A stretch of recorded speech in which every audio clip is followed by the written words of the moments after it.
তুমি খুশি হতে। আমার খুশির কথা যদি ভাবতেন তাহলে আজ কপালে এই এত বড় সিঁদুরের টিপ পরে এই জমিদার বাড়িতে বসে থাকতে না, মন্দিরের চাতালি আমার জন্য অপেক্ষা করতে।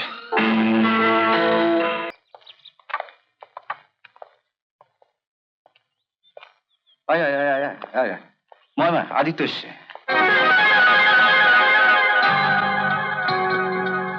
কেমন আছো মহামায়া? ভালো। তুমি?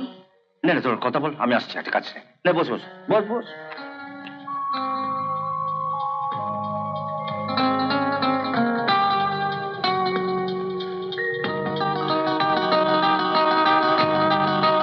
বসো।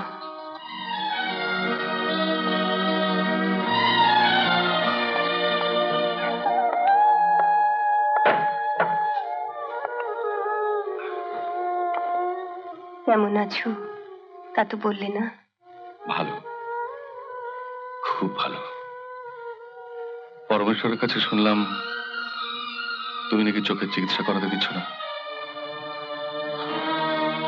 এটুকুও বাকি রাখলে কেন?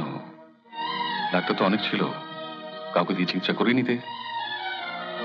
তুমি ঠাকুর মশাইয়ের কাছে কিছু শোনোনি? শুনেছি।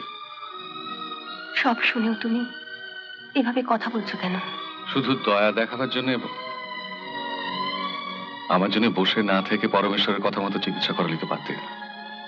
হয়তো এতদিনে চোখ দুটো ভালো হয়ে যেতে পারতো।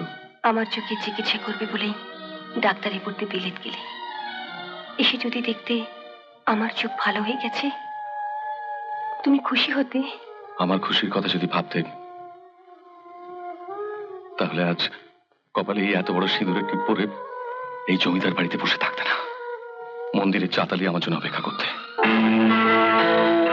ঠাকুর মশাইয়ের কাছে সব ঘটনা শুনেও তুমি এই কথা বলতে পারছো? আমি তো মন্দিরে চাতালে বসে তোমার শুভকামনায় ঠাকুরের কাছে গান গাইছিলাম। তখনই তো তোমার বন্ধু এসে আমাকে জোর করে তুলে নিয়ে গেল। তুমি পরমেশ্বরকে বলেছিলে তুমি আমার বাগদত্তা? তোমার সঙ্গে আমার বিয়ে ঠিক হয়ে আছে? বলার সুযোগ পেলাম কোথায়? আমি কি দেখতে পাই? কি করে বুঝবো? ও হঠাৎ করে নিজের আঙুল কেটে সেই রক্তে আমার স্মৃতি রাঙিয়ে দেবে। কি ডাক্তার, কেমন দেখলে? বস বস বস বস বস বস। কদিন লাগবে মনে হয় ওকে সারিয়ে তুলতে? আদিত্যতা কোন ঘরে থাকবে তার ব্যবস্থা করেছো? ও থাকবে ওই পাশে করে থাকবে। ডাক্তাররা রুগী যত কাছাকাছি থাকে ততই তাদের সুবিধা হয়। কি বল?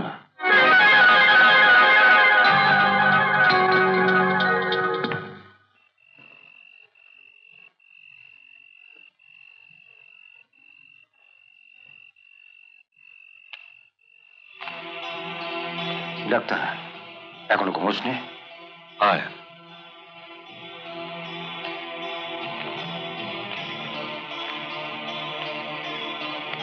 এত রাত জেগে কি পড়াশোনা করছিস? কাল থেকে মহামায়া চিকিৎসা শুরু করবো তো, তাই বইগুলো একটু উল্টে পাল্টে দেখে নিচ্ছি। আমি জানি ডাক্তার, মহামায়ার চোখের জন্য তুই কেন এত রাত জেগে বইপত্র ঘাঁটছিস। আসলে তুই আমার ছেলেবেলার বন্ধু, আর মহামায়া আমার স্ত্রী। বন্ধুর মুখের দিকে তাকিয়ে তুই এতটা কষ্ট সহ্য করছিস। কি ঠিক বলেছি কিনা বল? তা তো বটে। দেখ দেখি তোর মনের কথাটা কিরম ধরে ফেললাম। না শুয়ে পড়। তুই আমার বউয়ের জন্য রাত জাগবি আর আমি ঘুমিয়ে পড়বো, ব্যাপারটা দেখতে ভালো লাগবে না। চল।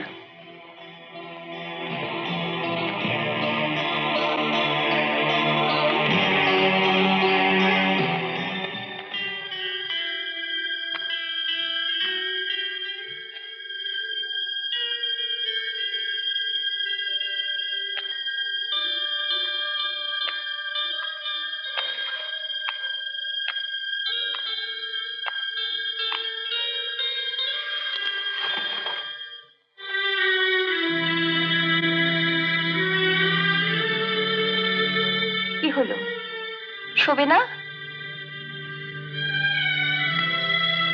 শোবো, কিন্তু ও ঘরে আদিত্য যে তোমার চিন্তা জেগে বসে আছে। আমার চিন্তায়?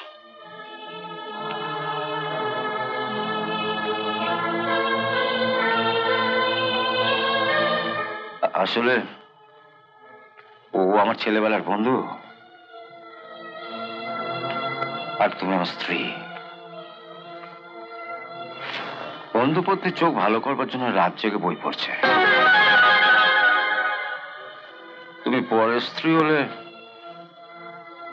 আদিত্য নিশ্চয় এতটা পরিশ্রম করতো না, কি বলো?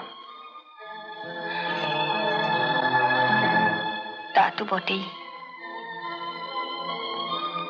তাহলে বুঝো ও বন্ধুকে কতটা ভালোবাসে।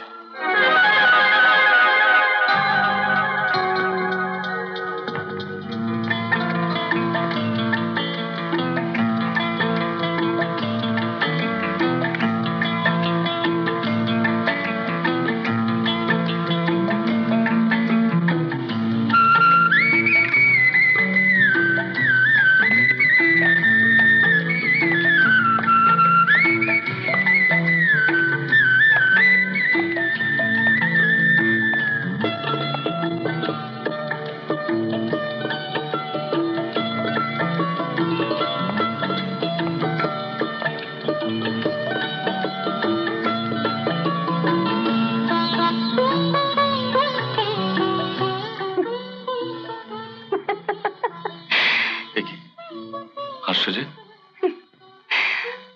হঠাৎ একটা ঘটনার কথা মনে পড়ে গেল। কোন ঘটনা? ছোটবেলায় ডাক্তার যখন আমার চোখ দেখে বললেন এ চোখ আর ভালো হবে না, তখন তুমি বাচ্চা ছেলের মতো কেমন ফুঁপিয়ে ফুঁপিয়ে কাঁদছিলে। সেদিনই তোমাদের বাড়ি থেকে বেরিয়ে মন্দিরে গিয়ে শিব ঠাকুরের সামনে দাঁড়িয়ে মনে মনে শপথ করেছিলাম, তোমার যে দৃষ্টি আমি কেড়ে নিয়েছি সেই দৃষ্টি ফিরিয়ে দিয়ে তোমায় বিয়ে করবো। যখন ও আমায় ধরে নিয়ে এলো তখন ভেবেছিলাম আমার চোখ যেন ভালো না হয়, আমি যেন সারাটা জীবন অন্ধই থাকি। অমন লম্পট চরিত্রহীন স্বামীর মুখ যেন আর দেখতে না হয়।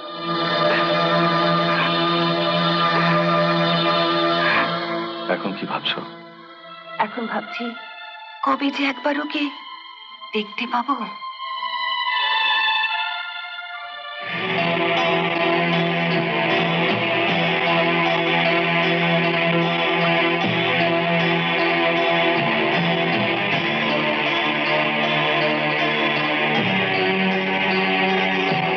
জানো আদিত্যদা, সেদিনে সে ভয়ঙ্কর মানুষটার ভেতরে যে এমন একটা সুন্দর মানুষ লুকিয়ে আছে তা ভাবতেই পারিনি।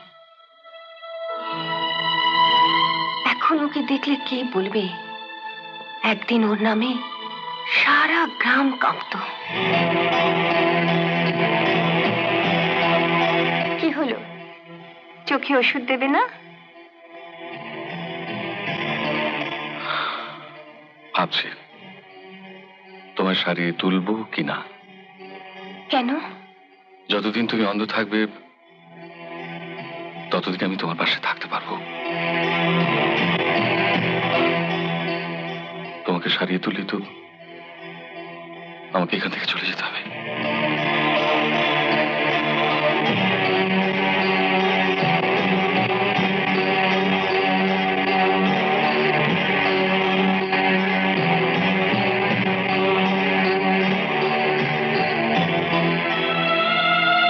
কি করি বলো তো? আমি যাতে ওকে তাড়াতাড়ি দেখতে পারি তার ব্যবস্থা করো। আমার আর দেরি সইছে না। এমন আরো অনেক ভিডিও দেখতে এই চ্যানেলটি সাবস্ক্রাইব করে নিন এবং পাশের বেল আইকনটি প্রেস করে দিন।